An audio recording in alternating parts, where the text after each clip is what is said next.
The Porsche 911 is more than a car. It is a cultural icon, a triumph of engineering over physics, and the definitive yardstick by which every other sports car on the planet is measured.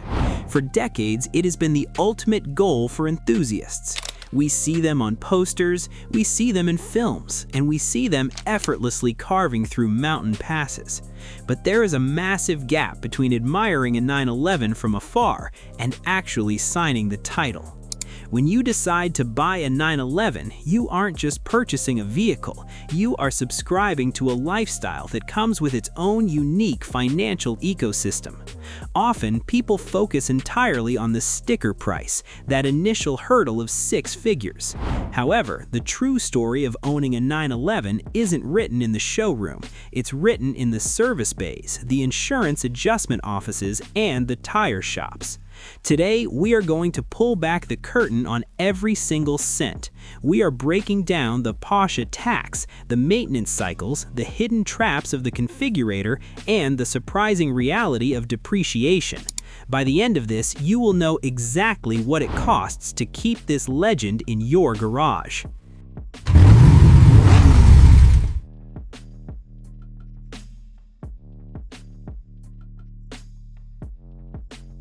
Let's start with the moment of purchase. If you go to a Porsche dealership or look at the website in 2026, you might see a base 911 Carrera starting at a price that seems almost reasonable for a supercar.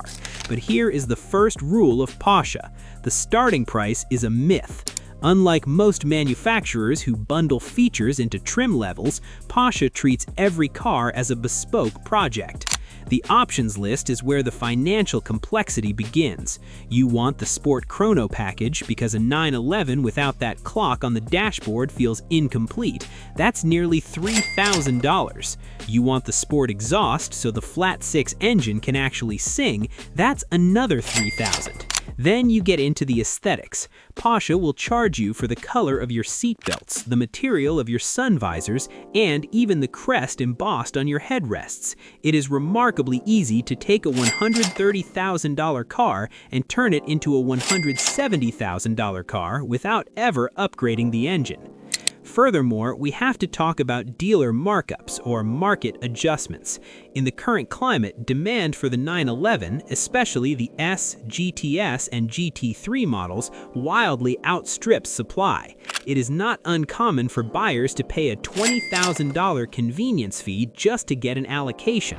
When you add in luxury sales tax and registration fees, your initial out-of-pocket cost is already significantly higher than any advertisement suggests.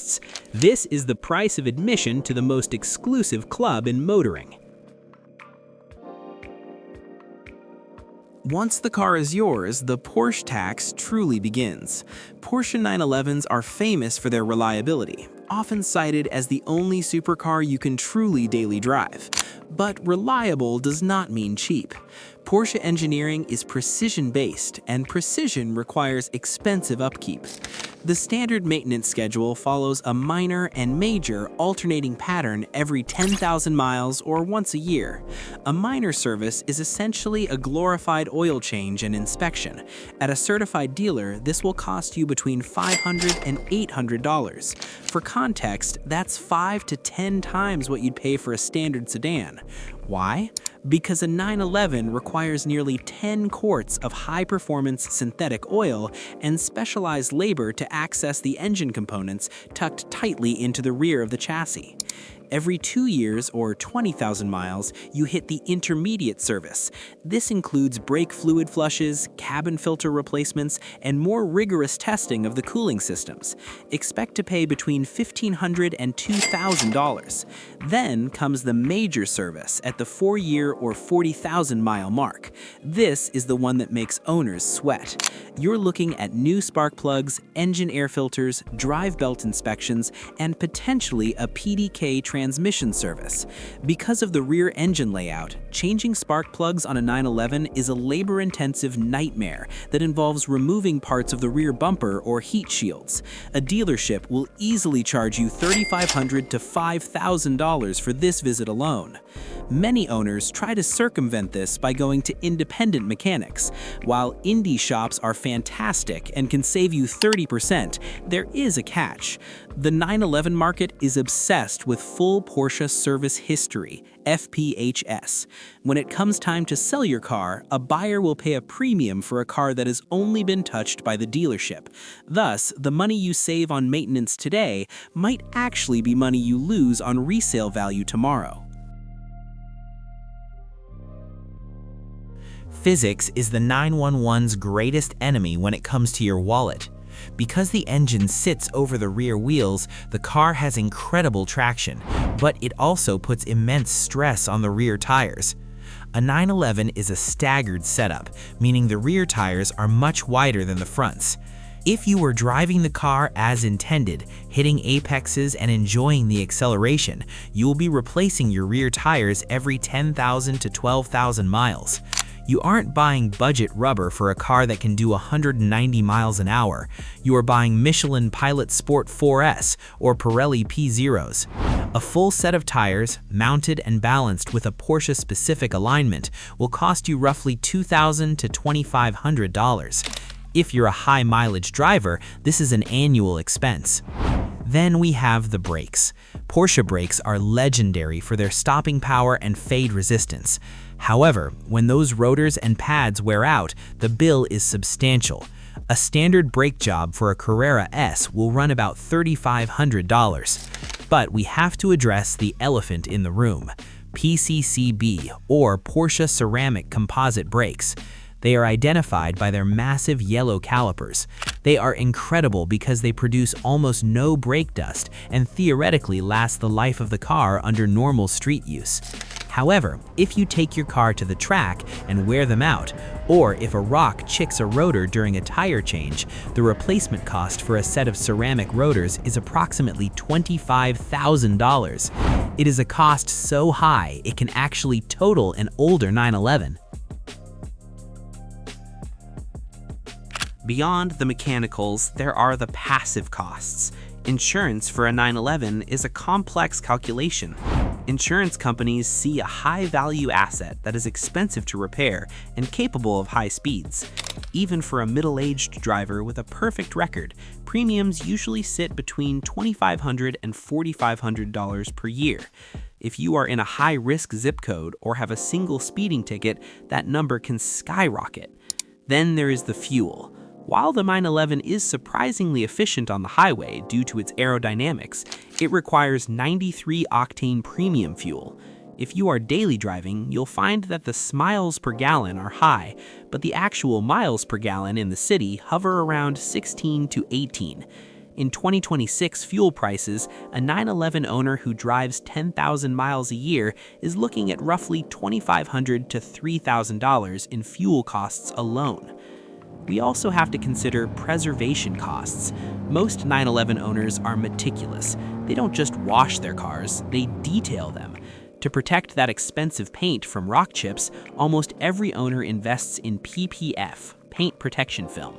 A full front wrap costs about $2,500, while a full car wrap can reach $8,000. Then there is ceramic coating to keep the car easy to clean, which adds another $1,500. These aren't mandatory, but in the 911 community, they are seen as essential investments to protect the car's future value. This is the part of the script where we find the silver lining. If this were a script about a BMW M8, a Maserati, or an Audi R8, the depreciation section would be a horror story. Most high-end luxury cars lose 40 to 50% of their value in the first 3 years. The Porsche 911 defies this logic. It has the best resale value of almost any production car in history. Because Porsche manages their supply so carefully, 911s don't sit on lots rotting away. They're always in demand. A standard Carrera might only depreciate by 5 to 7% per year. If you step up into the GT products or limited editions, the car might actually appreciate.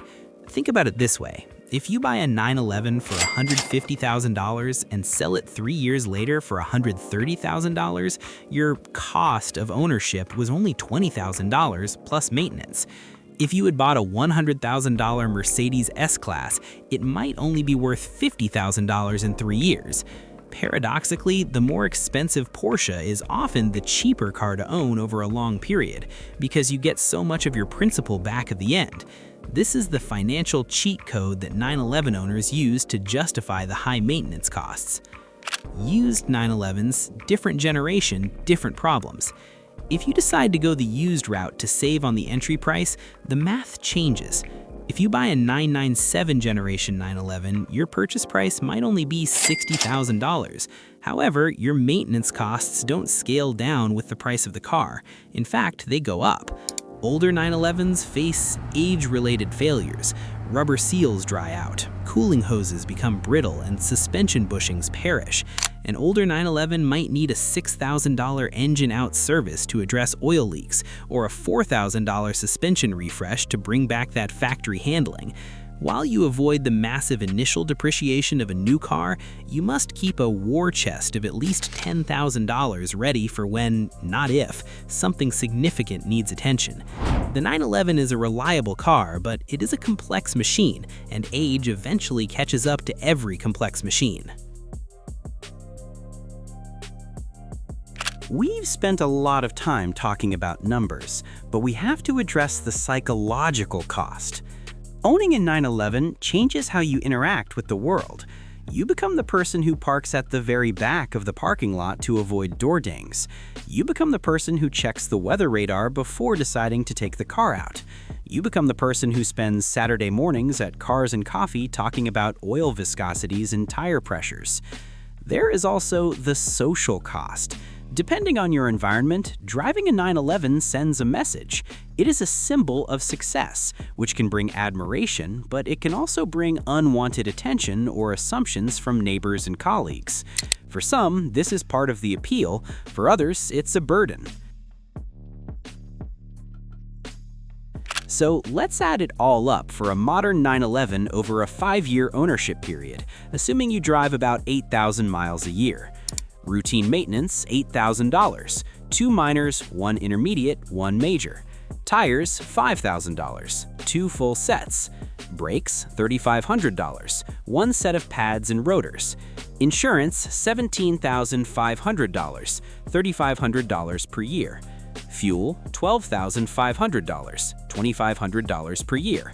PPF and detailing, $3,000. Your total operating cost over 5 years is roughly $49,500. That breaks down to about $10,000 per year just to keep the car on the road, excluding any car payments. If you include a modest depreciation of $25,000 over those 5 years, your total loss is $74,500. That sounds like a staggering number, $1,240 a month just to exist as a Porsche owner. But compare that to any other car in this performance bracket, Ferraris, McLarens, or even high-end AMGs, and the Porsche starts to look like a bargain. The Ferrari will cost twice as much to service and lose 3 times as much in depreciation.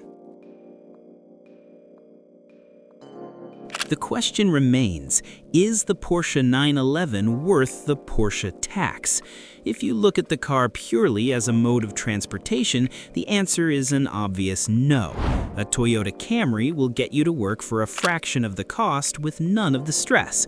But nobody buys a 911 to get to work. They buy it for the way the steering talks to your palms. They buy it for the sound of the flat-6 engine screaming toward a 9,000 RPM redline. They buy it because for over 60 years, the 911 has been the gold standard of what a driver's car should be. The cost of ownership is high because the engineering is high. You are paying for the thousands of hours Porsche spent testing these cars on the Nürburgring. You are paying for the fact that you can take this car to a track, beat on it all day, and then drive it home with the heated seats on and the radio playing. Owning a 911 is a calculated risk. It is a commitment to excellence that requires a healthy bank account and a passion for driving. But for those who can make the math work, there is no substitute. Every time you open your garage door and see those iconic round headlights staring back at you, the Porsche Tax feels like a very small price to pay. Thank you for joining us for this deep dive into the financial reality of the Porsche 911. If you found this breakdown helpful, make sure to like the video and subscribe. And if you're a 911 owner, leave a comment below. Let us know your most expensive service bill and if you do it all over again. Until next time, keep driving.